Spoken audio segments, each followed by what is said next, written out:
A finales de los años 70, inicio de los 80, empezó un género cinematográfico de películas que se hizo muy famoso, con algunas películas de exorcismo, de posesiones demoníacas, y hoy en día se ha vuelto una de los géneros de cine más llamativos, ¿no? Más sorprendentes a las personas. Es increíble cómo les llama la atención ese tipo de películas.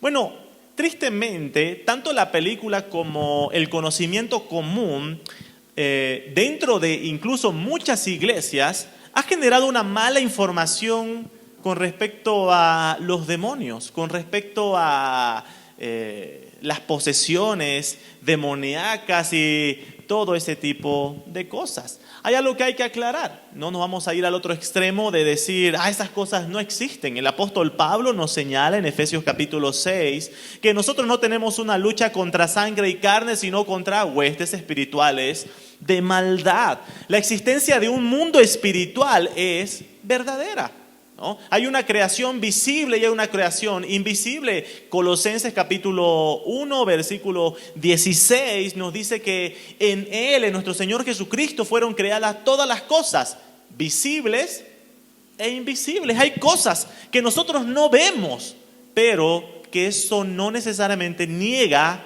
su existencia. Existe un mundo espiritual que nosotros no podemos ver.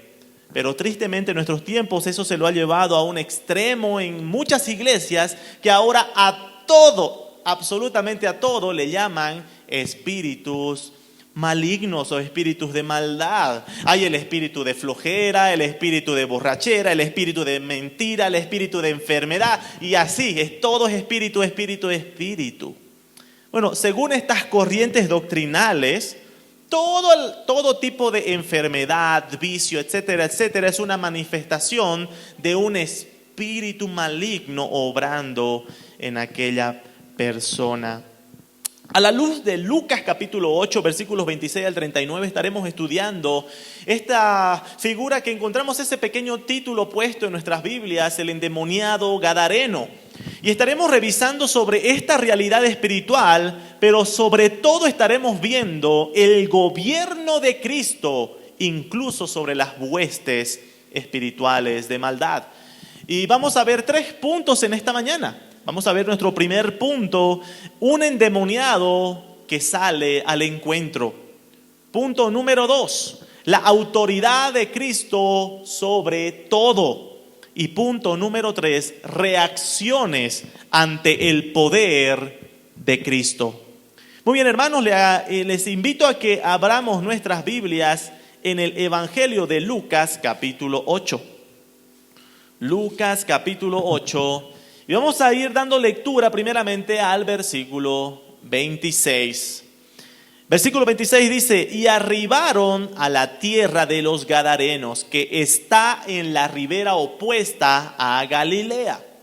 Ahora, hermanos, los versículos anteriores que estuvimos estudiando nos narran un suceso de una terrible tempestad que se desarrolló mientras los discípulos y el Señor Jesucristo se encontraban a la mitad de un lago. Ese lago que menciona Lucas también es conocido como el Mar de Galilea.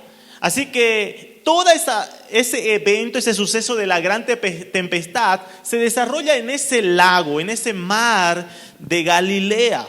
Ahora, el versículo 26 es un conector de la historia anterior con lo que ahora estamos viendo. Si el suceso se desarrolla en medio del mar, ahora Lucas nos empieza diciendo de que luego de todo eso llegaron al otro lado del mar y llegaron a la orilla, a una tierra que se llamaba Gadara, tierra de los Gadarenos. Principalmente esta tierra de los Gadarenos era una tierra habitada por gentiles.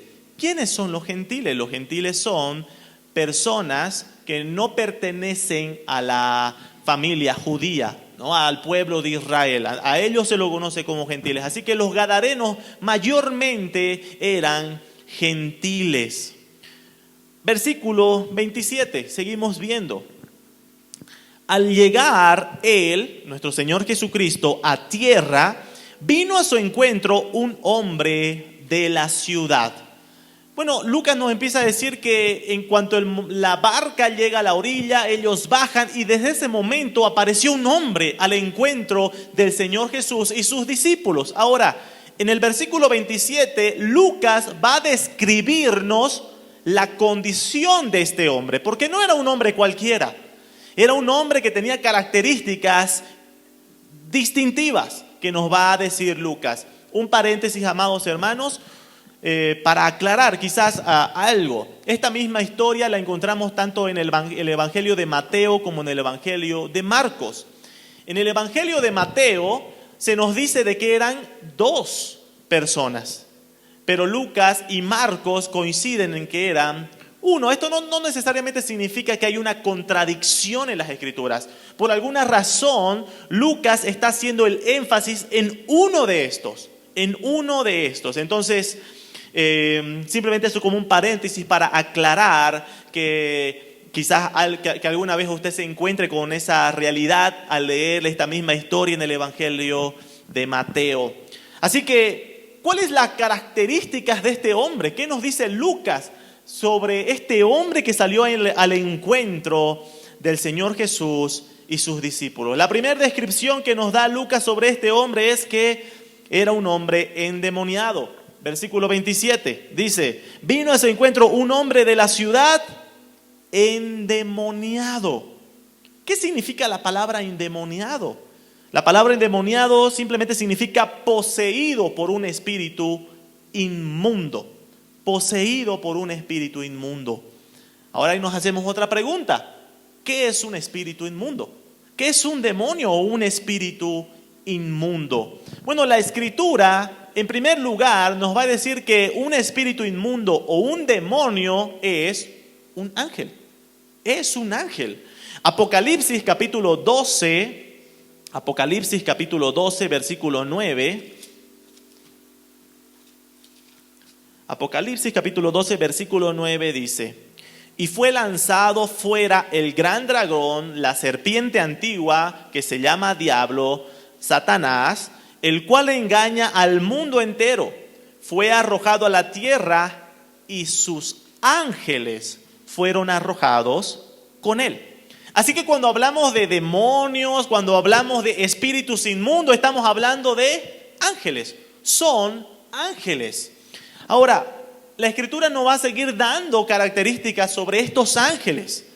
Nos va a decir también que estos ángeles, a los cuales llamamos demonios o espíritus inmundos, son ángeles que junto a Satanás fueron rebeldes ante Dios y fueron expulsados del paraíso.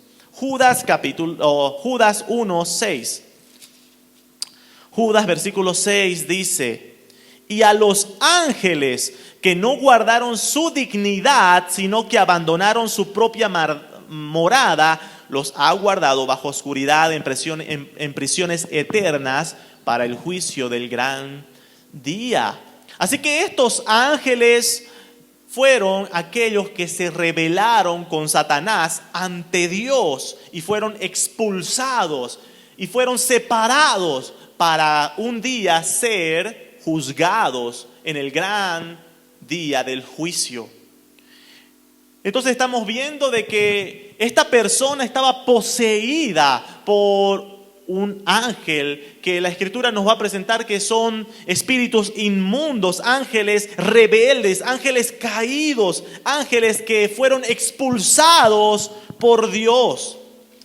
Pero otra característica que nos presenta la Escritura sobre estos ángeles caídos, estos demonios, es que los demonios o ángeles caídos, al ser seres espirituales, tienen la capacidad de tomar posesión de un cuerpo físico y controlarlo. Mateo capítulo 12, acompáñenme en sus Biblias a Mateo capítulo 12, versículos 43 al 45.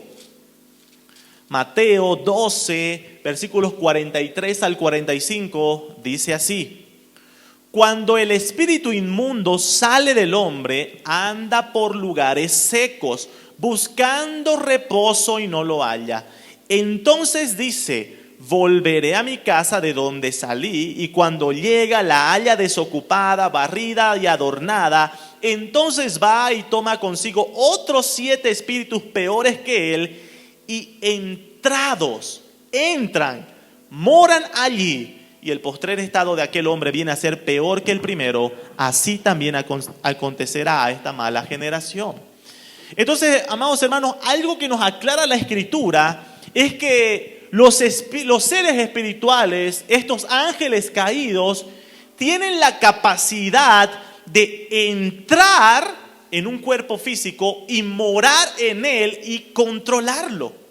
Eso es lo que nos muestra la palabra de Dios. Así que la primera característica que nos presenta Lucas sobre este hombre que sale al encuentro del Señor Jesús y sus discípulos era que era un hombre endemoniado, poseído por un espíritu inmundo, por un ángel caído que había tomado control de él.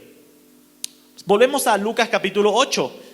Lucas capítulo 8, versículo 27. ¿Qué características más nos presenta Lucas sobre este hombre endemoniado? Dice que este hombre había sido poseído o endemoniado desde hacía mucho tiempo. En primer lugar, esto nos indica que esta no era una condición de nacimiento, ¿verdad? No es que el hombre nació endemoniado, no, sino que en algún momento de su vida fue poseído por ese espíritu inmundo, por el ángel caído, por el demonio, y desde ese momento empezó a controlar su cuerpo, su vida. También esto nos indica de que su condición era algo evidente durante mucho tiempo. Para que alguien pueda decir, desde este momento o desde ese tiempo ya traía esta conducta, es porque el cambio fue evidente. El cambio fue evidente desde el momento en que este hombre fue poseído por el espíritu inmundo, hace mucho tiempo. Siguiente característica que nos presenta Lucas, versículo 27, dice que no vestía ropa. No vestía ropa. Entre las características vemos que debido a esta condición, este hombre había perdido todo el sentido de pudor y vergüenza. ¿Cuál es la razón por la que normalmente una persona cuerda usa ropa? Es porque tenemos un sentido de pudor y vergüenza, ¿verdad? O no andamos sin ropa así nomás por la calle, no. Es ese sentido de pudor y vergüenza que hace que nosotros nos cubramos, ¿verdad? Ahora, este hombre no tenía ese sentido de pudor y vergüenza. Andaba desnudo, sin ropa. Siguiente característica. Vamos a apoyarnos ahora en el Evangelio de Marcos 5, que también nos describe esta misma escena. Marcos capítulo 5, les recomiendo no perder Lucas 8 mientras hacen esa búsqueda, porque vamos a volver ahorita. Marcos capítulo 5, versículos 3 al 5 dice: tenía una morada en los sepulcros, y nadie podía atarle ni aún con cadenas. Siguiente característica, este hombre no vivía en la ciudad, no vivía en una casa normal, sino que vivía en los sepulcros, vivía en las tumbas, junto a las tumbas. Ese era el lugar donde este hombre ahora, debido a esa posesión demoníaca, ahora radicaba, ahora vivía ahí. También Marcos nos va a aportar el detalle que nadie podía atarle ni aún con cadenas. Versículo 4, porque muchas veces había sido atado con grillos y cadenas, pero las cadenas habían sido hechas pedazos por él, desmenuzados los grillos y nadie le podía dominar. Otra característica que nos muestra esta vez Marcos con respecto a este hombre poseído, endemoniado, es que tenía una fuerza desmedida. Nos va a decir que debido a esto era incontrolable. Tenía una fuerza que no era normal para los hombres, porque era capaz de desmenuzar las cadenas. Entonces nos muestra características distintivas de alguien endemoniado, ¿verdad? Fuerza desmedida, incapaz de controlarlo para la fuerza humana. ¿Qué más nos dice Marcos, versículo 5? Y siempre, de día y de noche, andaba dando voces en los montes, es decir, iba gritando por todos lados, en los sepulcros, e hiriéndose con piedras. Y se iba lastimando. Según las características de Lucas, este hombre no le importaba su bienestar. Es una persona que muestra una pérdida completa de la cordura y de la razón. Así que, amados hermanos, cuando vemos tanto la narración de Marcos y también vemos la narración de Lucas, es importante tener en cuenta algo, hermanos. Lucas es un médico. Lucas es un médico que está narrando también este suceso, está describiendo la condición de este hombre. Y es interesante que Lucas no lo describe como una enfermedad. Es una condición diferente a la enfermedad. No es la primera vez que Lucas menciona sobre persona que había sido poseída por algún espíritu inmundo. Ya lo hizo Lucas en Lucas capítulo 4. En el capítulo 4, versículos 33 en adelante, nos narra también un suceso de esta manera, diciendo que estaba en la sinagoga un hombre que tenía un espíritu de demonio inmundo, el cual exclamó a gran voz diciendo: déjanos, ¿qué tienes contra nosotros, Jesús Nazareno? ¿Has venido para destruirnos? Yo te conozco quién eres el Santo de Dios. Y Jesús le reprendió diciendo: cállate, sal de él. Entonces el demonio, derribándole en medio de ellos, salió de él y no le hizo daño alguno. Vamos más adelante, versículos 40 y 41. Nos presenta, dice que al ponerse el sol, todos los que tenían enfermo de diversas enfermedades les traían a él.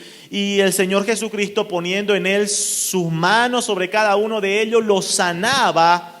También salían demonios de muchos. ¿Se dan cuenta? Algo que hace Lucas en esta narración es que hace una distinción entre las enfermedades y esta condición de personas que son poseídas o endemoniadas. ¿Por qué es importante esto, hermanos? Esta aclaración que venimos haciendo. Es por lo que les decía al principio en la introducción. Hoy en día se empieza a llamar demonio o posesión de espíritus inmundos a cualquier cosa. Vemos una persona que está sufriendo algún tipo de enfermedad y en muchas iglesias lo que se empieza a enseñar es: esa persona tiene un espíritu de esa enfermedad o un espíritu de demonio, ¿no? Y ahí los vemos en las iglesias gritando: sal, espíritu, sal, ¿no? Pero Lucas nos muestra de que hay una distinción entre las enfermedades físicas y la condición espiritual. Hermanos, eso es muy importante recalcar. El ser humano está compuesto de esas dos partes: lo material, lo físico y la parte espiritual. Cuando hablamos de estas posesiones demoníacas un endemoniado, estamos hablando de una condición relacionada exclusivamente al área espiritual. Enfermedades, todo otro tipo de condiciones que hoy en día vemos son a veces condiciones manifestadas por la debilidad también de nuestro cuerpo físico. Pero hay que saber diferenciarlas, para no estar llamando endemoniado a cualquier cosa. ¿Sí? Es muy importante. Volvemos a nuestro pasaje en Lucas capítulo 8. Entonces Lucas en este primer versículo 27 nos describe a este hombre que salió al encuentro del Señor Jesucristo. Versículo 28 dice: el endemoniado, al ver a Jesús, lanzó un gran grito. Ahora, probablemente, amados hermanos, este hombre endemoniado lo que hacía era esperar a que barcos lleguen a la orilla y él salía para espantarlos, para asustarles o para hacerles daño. Pero hubo algo diferente en este grupo. Porque en el momento en el que salió este hombre para intentar asustar a ese nuevo grupo que había llegado o para hacerles daño, llegó y distinguió a alguien. Vio a alguien que hizo detenerle y le hizo pegar un grito de susto, de espanto. Versículo 28 dice que fue al ver a Jesús, Amados hermanos, ¿qué es lo que pasó por la cabeza de este endemoniado cuando vio a Jesús? Dice que vio, lanzó un gran grito y postrándose a sus pies, exclamó a gran voz: ¿qué tienes conmigo, Jesús, Hijo del Altísimo? Te ruego que no me atormentes. ¿Se acuerdan, amados hermanos, que el anterior domingo, cuando estuvimos viendo con nuestro hermano Franco la gran tempestad y cómo el Señor Jesucristo mostró su dominio sobre toda la creación, y la forma en la que el Señor Jesús calmó la tormenta fue con su sola palabra? ¿Cuál fue la reacción de los discípulos? Los discípulos quedaron asombrados, maravillados de tanto poder, y ellos se hacían una pregunta. Versículo 25 de Lucas 8. ¿Quién es este que aún los vientos y las aguas manda y le obedecen?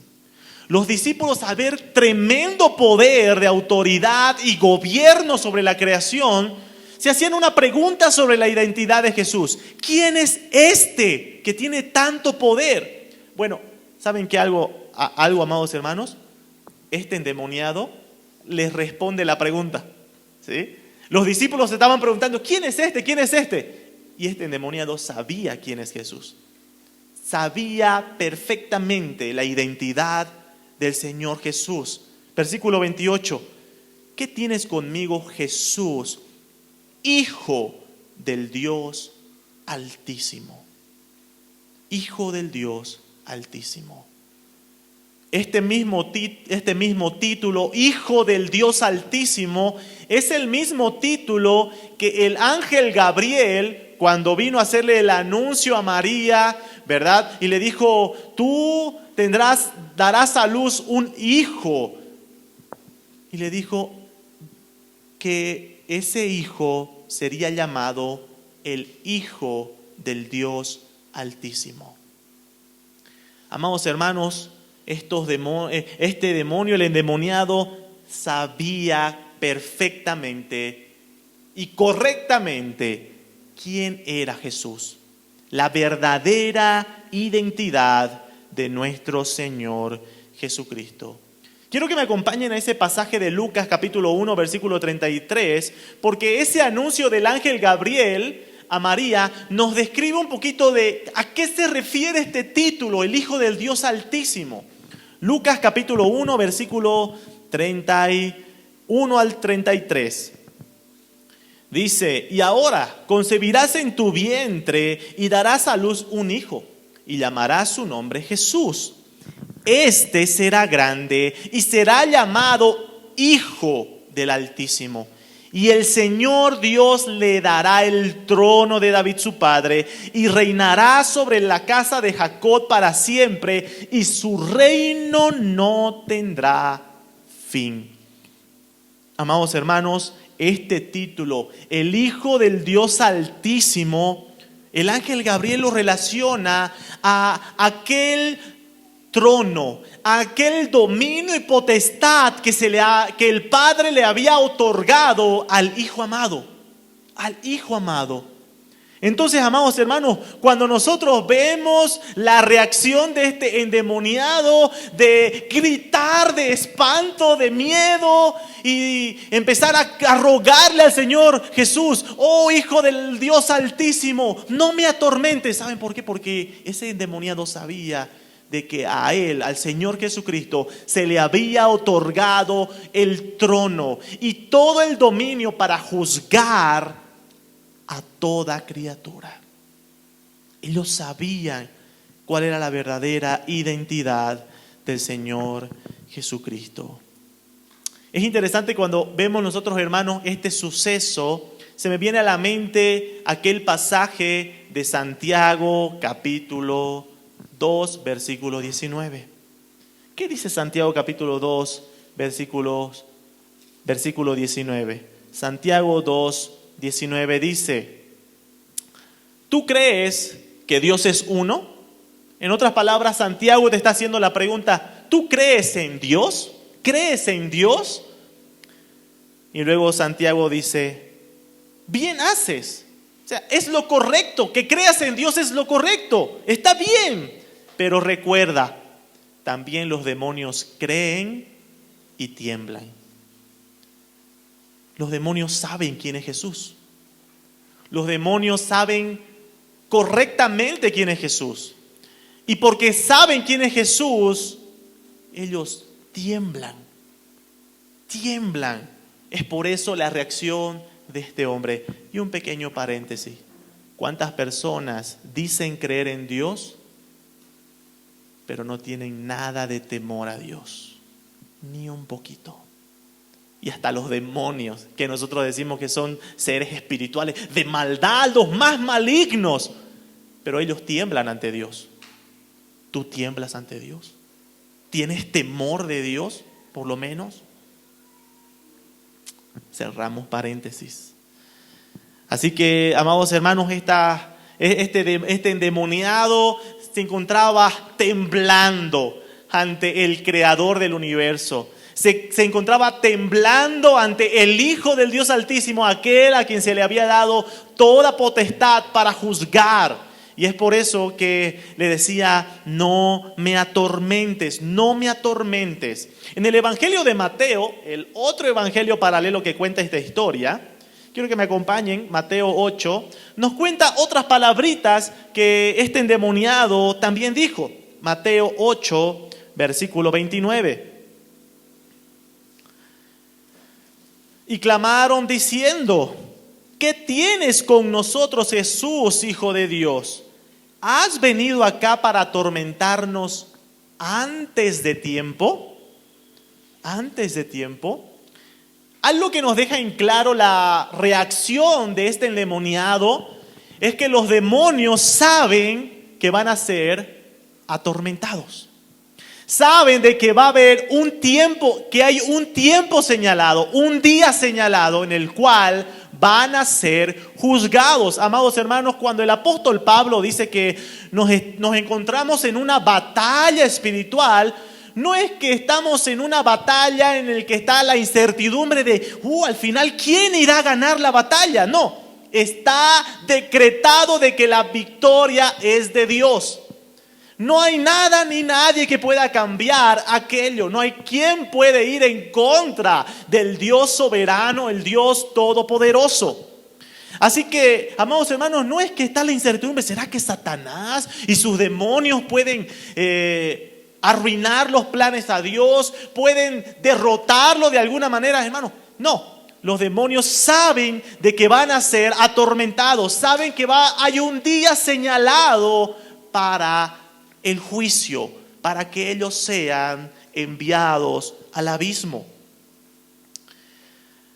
Hermano, saben su destino, saben a dónde van. Por eso volvemos a nuestro pasaje en Lucas 8, en el versículo 31 nos va a decir: y le rogaban que no los mandase ir al abismo. Esa palabra abismo hace referencia a lo que nosotros conocemos como el infierno, el lugar de tormento. Hermano, el infierno no es el lugar donde gobierna Satanás. Normalmente los dibujos o ciertas películas han hecho pensar, ¿no? De que el infierno es donde está Satanás con los cuernitos y está ahí en su trono gobernando en el infierno. No, amados hermanos, el infierno es el lugar donde van a ser atormentados Satanás y sus ángeles. Ha sido preparado para eso. Así que los demonios saben que ahí van. Los demonios saben que ese es el lugar que les espera. Hay un día señalado. Y es eso también la razón por la que Este endemoniado empieza a decir al Señor: ¿por qué me quieres enviar al abismo antes de tiempo? ¿Por qué? Porque ellos saben de que el Señor ha designado un día en el cual llegará el tiempo del juicio. Un día señalado. Encontramos esa verdad tanto en el Antiguo Testamento como en el Nuevo Testamento, hermanos. Es una verdad a lo largo de la Escritura. Hay un día señalado para el juicio. Veamos pasajes tanto del Antiguo como del Nuevo. Simplemente un ejemplo de cada uno de los testamentos. En Isaías capítulo 2, versículos 11 al 12. Isaías capítulo 2, versículos 11 al 12 dice: la altivez de los ojos del hombre será abatida, y la soberbia de los hombres será humillada, y Jehová solo será exaltado en aquel día. Porque día de Jehová de los ejércitos vendrá sobre todo soberbio y altivo, sobre todo enaltecido, y será abatido. Hermanos, el profeta Isaías está hablando de que va a haber un día, el día de Jehová de los ejércitos, el gran día del juicio vendrá. También 2 Pedro capítulo 3, este versículo sí es mucho más conocido. 2 Pedro capítulo 3, versículo 10. Pero el día del Señor vendrá como ladrón en la noche, en el cual los cielos pasarán con gran estruendo, y los elementos ardiendo serán deshechos, y la tierra y las obras que en ella hay serán quemadas.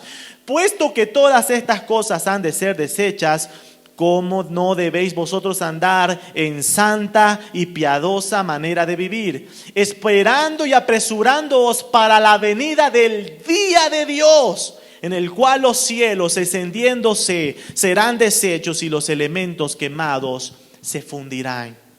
La Escritura hace referencia a un día, el gran día del juicio, el día de Dios, el día de Jehová de los ejércitos, en el cual todos sus enemigos serán enjuiciados y atormentados eternamente. Así que, hermanos, este endemoniado, los demonios saben qué es lo que les espera. Saben cuál es su destino.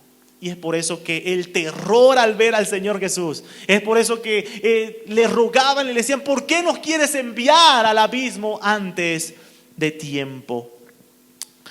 Entramos, amados hermanos, a nuestro segundo punto. Hemos visto en nuestro primer punto la condición de este hombre que salió al encuentro. Era un hombre endemoniado. Punto número 2, la autoridad de Cristo sobre todo. Volvemos a nuestro pasaje en Lucas capítulo 8. Lucas capítulo 8, versículos 30 en adelante. Y le preguntó Jesús diciendo: ¿cómo te llamas? Empieza el Señor Jesús a hablarle a este endemoniado y le dice: ¿cómo te llamas? Y él dijo: Legión, porque muchos demonios había entrado en él.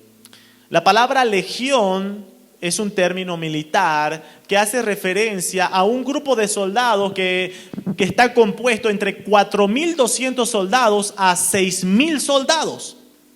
Ahora, hermano, no significa que era el número exacto, ¿verdad? No estamos diciendo de que habían 6.000 demonios dentro de esta persona, pero sí nos deja claro que habían muchos demonios. Y es por eso el término legión. Habían muchos demonios dentro de esta persona. Ahora, hermanos, algo interesante es el detalle de saber de que eran muchos demonios dentro de esta persona. Y es sorprendente ver cómo estos muchísimos demonios que estaban espantando a todas las personas, ¿verdad? Porque dice que nadie podía controlarlo. Era tanto el poder que tenía este endemoniado que nadie podía controlarlo. Lo ataban con cadenas y rompían las cadenas. Parecía de que eran totalmente temeroso, superior a todos los que querían enfrentarse ante él. Pero llega el Señor Jesucristo y vemos a estos muchos demonios temblando. Vemos a estos muchos demonios rogando e implorando al Señor Jesús que no los lance al abismo. Amados hermanos, ¿qué nos muestra esto? Nos muestra la superioridad de Cristo aún sobre esas huestes espirituales.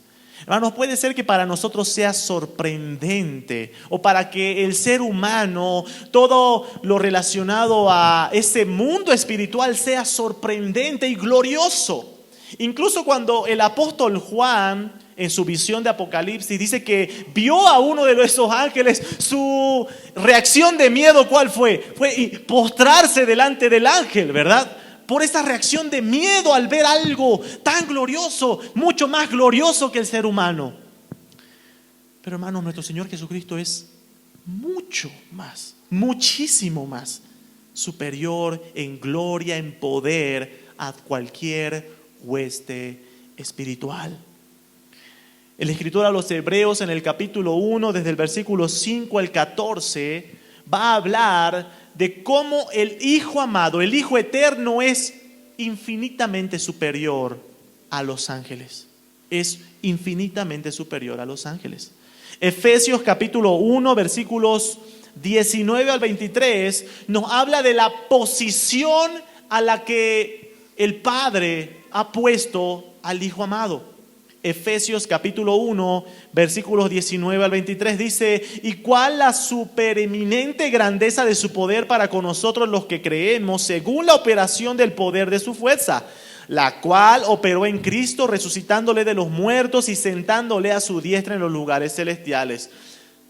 Y escuchen en qué lugar celestial fue puesto Cristo: sobre todo principado y autoridad y poder y señorío, sobre todo nombre que se nombra, no solo en este siglo, sino también en el venidero.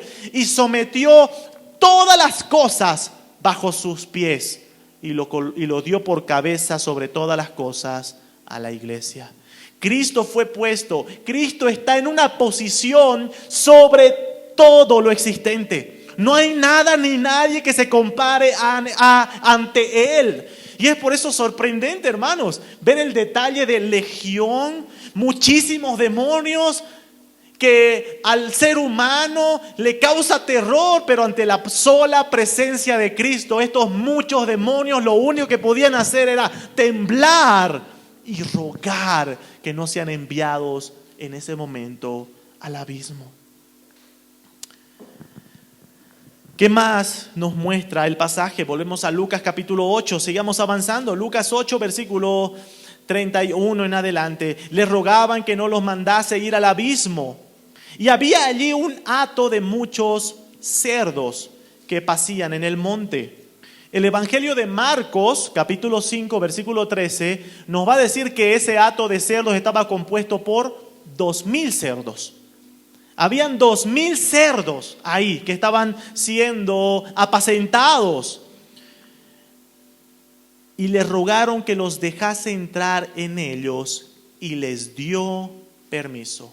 Nuevamente recuerdo, este punto 2 que estamos viendo se llama la autoridad de Cristo sobre todo. Y ahora es sorprendente en este versículo 32, esta parte que debemos analizarla en 3 puntos. En primer lugar, le pidieron permiso. Los demonios estaban ahí, los cerdos, y ellos no hicieron nada por su propia cuenta, sino que para hacer algo pidieron permiso. Pidieron permiso. ¿De qué nos habla esto? ¿A qué les hace acuerdo ver a demonios, a hueste espiritual de maldad acudiendo a Dios para pedir permiso? ¿No les hace recuerdo a la historia de Job? ¿No les hace recuerdo a Satanás yendo y pidiendo permiso para hacer algo? Sí, hermano, el control soberano de Dios abarca las huestes espirituales de maldad. Satanás ni sus demonios no pueden hacer nada si no es bajo la autorización y el control soberano de Dios. No hay nada en la creación visible o invisible que esté fuera del control de Dios. Ahora, hermano, esto también nos habla de la soberanía de Dios, en que quizás nosotros podemos estar diciendo la siguiente pregunta: pero ¿por qué Jesús permitió eso a los pobres cerditos? Sí, ya me imagino, si estuviéramos en estos tiempos, ya estuviéramos viendo marchas de los defensores de los animales pidiendo cárcel y quién sabe otras cosas, porque es que el maltrato a estos pobres animalitos que no hicieron nada. Bueno, hermanos, si en primer lugar decíamos de que los demonios pidieron permiso, este versículo 32 también nos muestra de que el Señor soberano usa y dispone de su creación como a Él le place. Dios usa de su creación como a Él le place para cumplir sus propósitos santos. Quizás nosotros podemos decir, ¿por qué Jesús permitió que suceda esto a los pobres animales? Porque ¿qué es lo que sucedió? Jesús le da permiso para que los demonios entren a estos 2000 cerdos aproximadamente que se encontraron. Versículo 33 nos va a decir que los demonios salidos del hombre entraron en los cerdos y el hato se precipitó por un despeñadero al lago y se ahogó. Se murieron todos los cerdos. ¿Por qué? ¿Por qué Jesús haría eso? ¿Por qué Jesús haría de que a los dueños de estos cerdos, porque estos cerdos tenían dueños, significaba una gran pérdida de recursos, ¿verdad? Significaba una gran pérdida de recursos. Si hoy en nuestros tiempos, ¿cuánto creen que significa en dinero 2000 cerdos? Es una gran cantidad. Imagínense en ese tiempo, hermanos. Tenía un valor muchísimo más grande aún. ¿Por qué el Señor permitiría esa tan gran pérdida de recursos para estos pobres dueños de estos cerdos? ¿Era correcto lo que hizo el Señor Jesucristo? Bueno, hermanos, Romanos capítulo 9, versículo 20. Romanos 9, 20. Mas antes, oh hombre, ¿quién eres tú para que alterques con Dios? Dirá el vaso de barro al que lo formó, ¿por qué me has hecho así?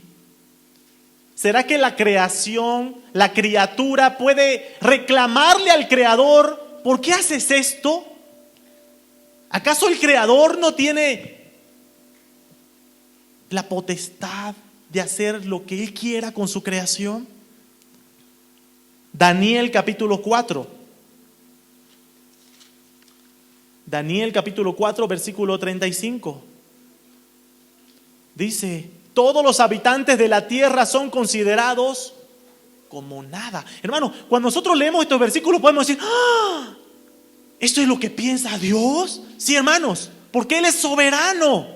Delante de Dios, el salmista va a decir que somos como gusanos. Somos considerados como nada. Y Él hace según su voluntad en el ejército del cielo y en los habitantes de la tierra. Y no hay quien detenga su mano y le diga, ¿qué haces? Hermanos, esto que estamos viendo es una muestra de cuán verdadero es el gobierno de Dios sobre su creación. Él gobierna sobre su creación, sobre los ejércitos del cielo, sobre lo espiritual, como también sobre los habitantes de la tierra, sobre todo lo que ha creado en la tierra. Y Él hace y dispone de su creación como sus santos propósitos los requieran, y no hay nadie que pueda decirle qué es lo que tú haces. ¿Quién podría ir a decirle al Señor Jesucristo, el creador de los animales, decirle, ¿por qué estás haciendo eso con los cerdos? Porque Él es el creador de aquello. Y en tercer lugar, amados hermanos, ¿qué nos enseña este versículo, estos versículos 32 y 33 de Lucas 8? Nos enseña que el Señor Jesús da un valor importante a la vida humana. Y hermanos, este es un tema delicado hoy en nuestros tiempos, porque se ha perdido el valor de la vida humana. La otra vez vi una imagen, quizás muchos de ustedes lo han visto, una de esas imágenes en redes sociales, ¿verdad? Que era de la imagen de unos bebés en el vientre, diciéndole a unos cachorritos, diciéndole, ¿qué ¿Qué suerte tienen ustedes? ¿No? Hacerle daño a los animalitos es un delito, pero matar a un bebé en el vientre es un derecho en nuestros tiempos. ¿Se dan cuenta, hermanos, cómo se ha perdido el sentido del valor de la vida humana? Y el Señor Jesús en este pasaje está diciendo, ¿acaso no vale más la vida de este hombre que la vida de aquellos animales? Hermanos, la vida del ser humano, el Señor le da un valor. Aunque toda la creación le pertenece a Dios, aunque toda la creación Dios la ha hecho para que sea guardada y Él la sustenta, la sostiene, la misma creación en Génesis capítulo 1, capítulo 2 nos muestra de que el ser humano ha sido creado de una forma especial. Y ha sido creado para que el ser humano pueda tener una comunión con Dios. Es una creación especial. Así que, amados hermanos, hoy en este tiempo donde pareciera que la vida de los animales o de cualquier otra cosa tiene más valor que la vida humana, cuán importante es este ejemplo del Señor Jesús. La vida humana es importante para el Señor. ¿A qué les hace recuerdo esto? Cuando yo meditaba en este pasaje, lo primero que se me vino a la mente fue Jonás. Jonás fue obligado a predicar a Nínive porque él no quería. Y luego de predicar, resulta que las personas de Nínive, que Jonás no las quería para nada, se arrepintieron. Y Dios les perdona la vida. ¿Cuál fue la reacción de Jonás? Vamos a Jonás capítulo 4. Jonás capítulo 4, versículo 1. Pero Jonás se apesadumbró, se puso muy triste y se enojó. Y oró a Jehová y dijo: ahora, oh Jehová, ¿no es esto lo que yo decía estando aún en mi tierra? Por eso me apresuré a ir a Tarsis, porque sabía yo que tú eres Dios clemente y piadoso, tardo en enojarte y de grande misericordia, y que te arrepientes del mal. Hermano, es interesante el corazón del hombre, ¿verdad? Estos atributos de Dios que deberían ser razón de adorar a Dios, para Jonás era razón de enojo. Para Jonás era una razón de quejarse ante Dios por ser tan misericordioso. Y Dios le hace una pregunta: ¿haces tú bien en enojarte? Y luego nuestro Señor dice que Jonás fue y buscó una calabacera donde recostarse y cubrirse del sol. Y dice que Dios hizo secar esa calabacera. Versículo 9. Entonces dijo Dios a Jonás: ¿tanto te enojas por la calabacera? Y él respondió: mucho me enojo, hasta la muerte.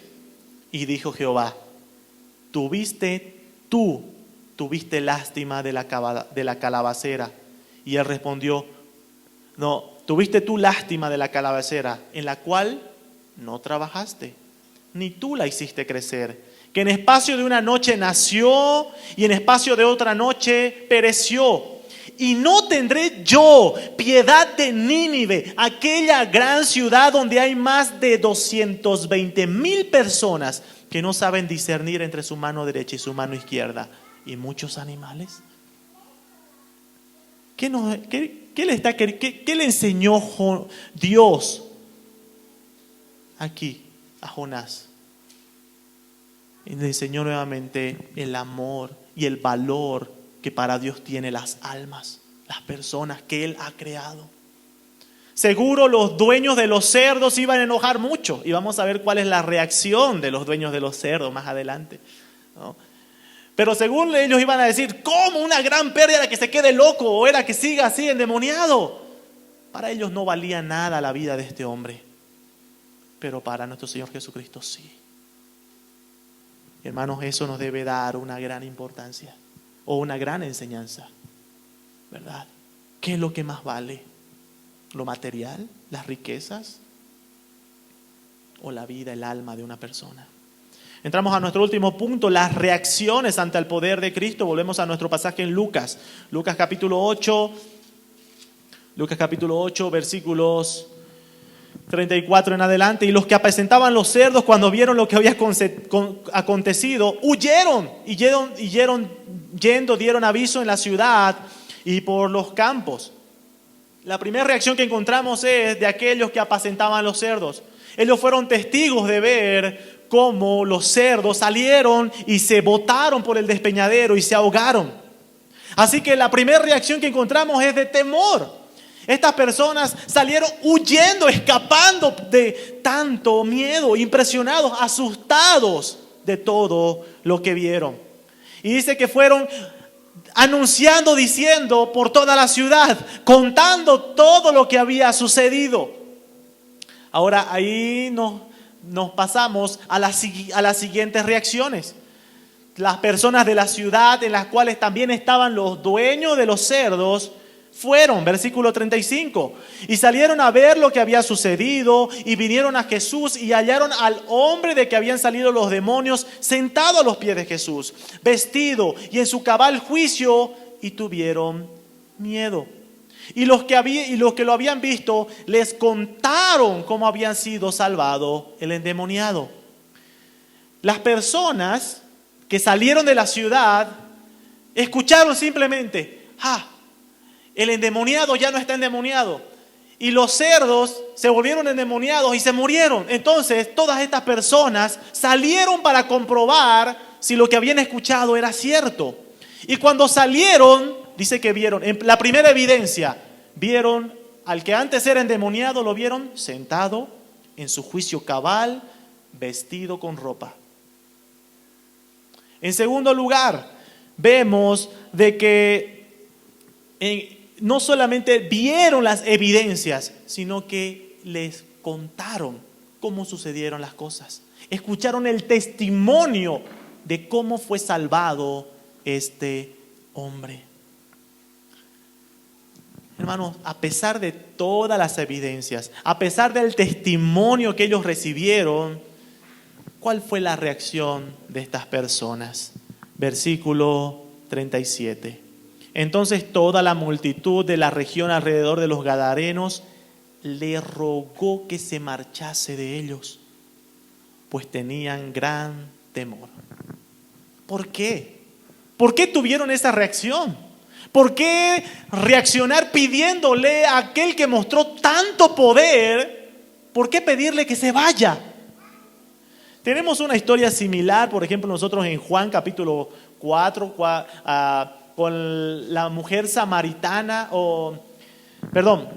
Juan capítulo 4,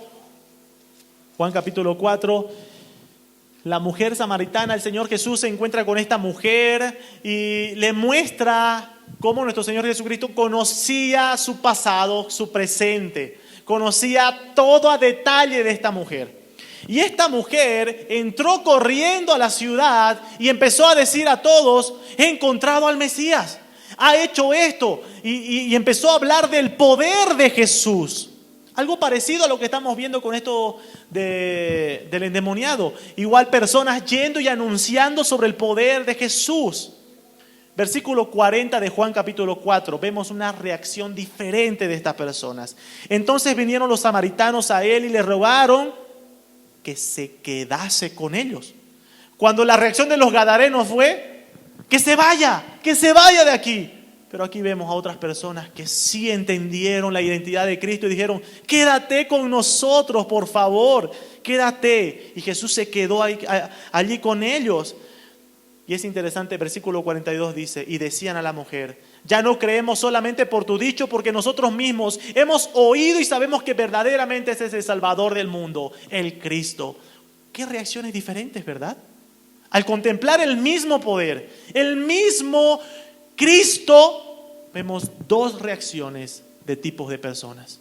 Unos rechazando, unos pidiéndoles que se vayan y otros creyendo en Él. ¿Por qué? ¿Qué es lo que pasó? Lucas va a decir que estas personas le pidieron a Jesús que se vaya porque tuvieron gran temor. tuvieron miedo. Y esa fue la razón por la que le dijeron que se vaya. Ahora, hermanos, Éxodo capítulo 20, versículos 18 al 20, nos va a mostrar una figura en la cual nos presenta de que hay dos tipos de temores en el ser humano. Hay un temor incorrecto y hay un temor correcto. Por ejemplo, Éxodo capítulo 20, versículo 18 al 20.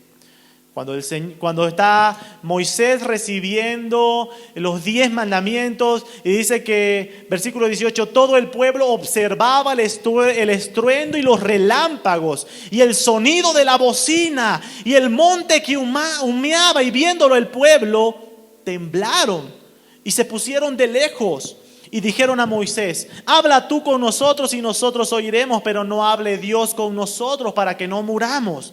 Y Moisés respondió al pueblo: no temáis, porque para probaros vino Dios, y para que su temor esté delante de vosotros, para que no pequéis. Algo llamativo del versículo 20 es que Moisés primero les dice: no tengan miedo, no tengan temor. Pero después les dice: porque Dios los probó para que tengan temor. Entonces uno dice: ¿cómo es eso? ¿Hay que tener temor o no hay que tener temor? Bueno, hermanos, el temor incorrecto es aquel simplemente miedo que lo único que genera es terror y un deseo de alejarse. Este primer temor es el temor llevado por nuestra condición pecaminosa. Es el mismo temor y miedo que encontramos en Génesis capítulo 3, luego de la caída. ¿Qué fue lo que hizo Adán y Eva cuando escucharon la voz de Dios? Se escondieron y Dios le pregunta: ¿por qué te escondes? Y Adán y Eva respondieron: porque oí tu voz y tuve miedo. Hermanos, ese tipo de miedo, ese tipo de temor es algo común y es algo que corresponde a la naturaleza del ser humano. Temor hacia lo desconocido, temor hacia lo glorioso, hacia lo santo. Y es algo que nuestro pecado hace que procuremos y querramos alejarnos de aquello. Así como Adán y Eva quisieron esconderse de Dios, es ese temor que hace. Hermanos, es ese tipo de temor el que tuvieron los gadarenos. Ese tipo de temor pecaminoso. Ese tipo de temor natural que tienen los seres humanos, que no hicieron contemplar la grandeza de Cristo, sino que más bien quisieron alejarlo de ellos, alejarlo. Y el temor correcto es aquel temor que produce reverencia, respeto. Por si acaso, hermanos, en el pasaje que estamos estudiando en Lucas capítulo 8, Lucas, cuando usa la palabra temor, utiliza una palabra en griego que es la palabra phabo, de donde deriva la palabra fobia. ¿Han escuchado la palabra fobia? ¿Sí? Las fobias, ¿verdad? Existen todo tipo de fobias, miedos, temores. Eso significa, de ahí es esa palabra la que utiliza Lucas, phobos. Pero en Lucas capítulo 5, cuando el Señor Jesús se encuentra con Pedro y hace la gran pesca milagrosa y dice que Pedro tuvo temor y se postró de rodillas ante Dios, Lucas utiliza otra palabra que no es la palabra phobos, sino que es la palabra tafo, que significa asombro, maravillarse, reverenciar. Así que, amados hermanos, el primer temor que hablábamos, el temor natural, ese temor pecaminoso que tuvieron los gadarenos, es perteneciente a nuestra naturaleza caída. Pero este segundo temor de asombro, maravilla, reverencia, respeto y humillación delante de Dios, es un temor que es producido y generado únicamente por el Espíritu Santo. Por el Espíritu Santo. Y llegamos a la última parte del mensaje, la última reacción que encontramos en todo este suceso, la reacción del ex endemoniado. La reacción del ex endemoniado. Versículo 38. Y el hombre de quien habían salido los demonios le rogaba que le dejase estar con él. Qué interesante, hermanos.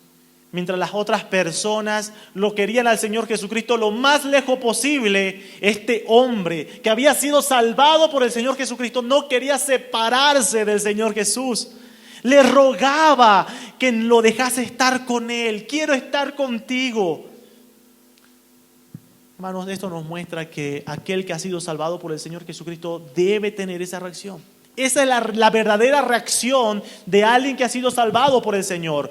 No quiere alejarse del Señor Jesús. No quiere apartarse de su amado. No quiere apartarse de escuchar la palabra de Dios. Hermano, eso no es lo que le pasó cuando usted escuchó por primera vez el Evangelio de Jesucristo y creyó que lo único que usted quería hacer, que lo único que queríamos hacer era escuchar más y más de las palabras del Señor y no nos cansábamos de escuchar las verdades del Evangelio, porque hermanos, ese es el gozo que produce la salvación del Señor. Y ese es el gozo que sentía este hombre. No quería alejarse de Cristo. Pero luego el Señor Jesús le da un mandato interesante. Versículo 30, final del 38 y 39. Pero Jesús le despidió diciendo: vuélvete a tu casa y cuenta cuán grandes cosas ha hecho Dios contigo. Y él se fue publicando por toda la ciudad cuán grandes cosas había hecho Jesús con él. Este versículo nos muestra dos cosas. En primer lugar, nos muestra que la obra misionera empieza en casa. La obra misionera, amados hermanos, el primer lugar donde nosotros debemos predicar, anunciar el mensaje del Evangelio de Jesucristo empieza en casa. Antes de pensar en las naciones, antes de pensar en irnos a África o a otro lugar, empieza en casa. En casa tienes personas que necesitan escuchar el mensaje, las buenas nuevas de salvación. Ahí empieza.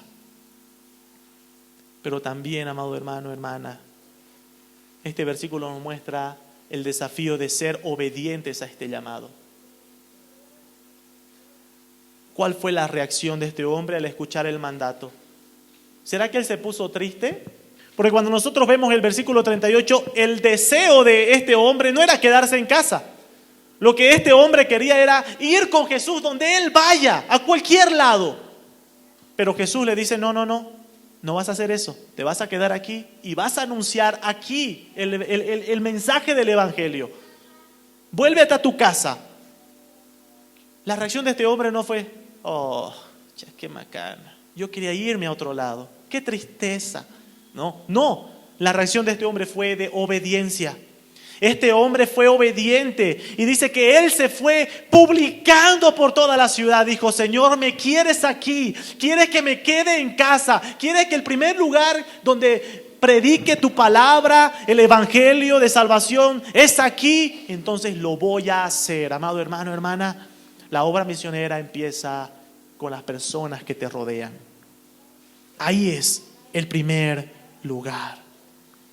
Y es el primer lugar que deben ver la transformación del Evangelio en tu vida. Es ahí el primer lugar que debe ver el cambio, el poder del Evangelio. Es ahí, en tu casa. Aplicaciones de esta mañana, hermanos. Hay una lucha, no contra sangre y carne, sino contra huestes espirituales de maldad. Pero hermanos, tenemos la gran seguridad de que la victoria le pertenece a Dios. No hay nada ni nadie, no hay espíritus inmundos, no hay demonios que puedan prevalecer en contra de nuestro Cristo. Él está sobre todo, Él juzgará. Y en segundo lugar, hermanos, aplicación. El Señor te ha llamado a contar cuán grandes cosas ha hecho Dios en tu vida. Seamos obedientes, no acallemos, contemos, anunciemos. Que el Señor nos guíe a ser obedientes con su palabra expuesta esta mañana. Oremos, hermanos. Señor amado, te doy muchísimas gracias esta mañana por tu palabra. Y te pido, Señor, que tú puedas aplicar a la necesidad de cada corazón, Señor, con tu Espíritu esta mañana. Te agradecemos, Señor. Recibe nuestra adoración en el nombre de nuestro Señor Jesucristo. Amén.